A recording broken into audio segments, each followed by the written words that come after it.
In this video, we're going to be showing you how you can empty your WhatsApp storage on our phone. If this does help you out, drop a like on the video, subscribe down below, and let's just get into the video. So first head over to the settings app on your iPhone, and here you have to go to the general section. Click general and then click iPhone storage over here.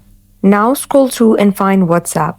Once you do so, click offload app and it's going to delete the documents and data that's taking most of the storage, and then you can just reinstall the app.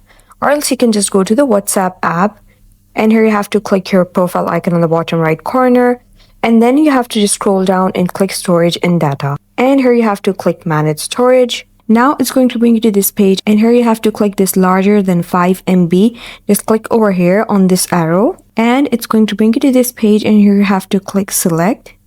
And then you can click select all and select all, and then click delete over here. Or you can just manually select each video and delete it, and then go back. And here you can just click this forwarded many times option and click this arrow. And here you have to click select and then click select all and then click delete. And it would empty your WhatsApp storage, and that's how you do it.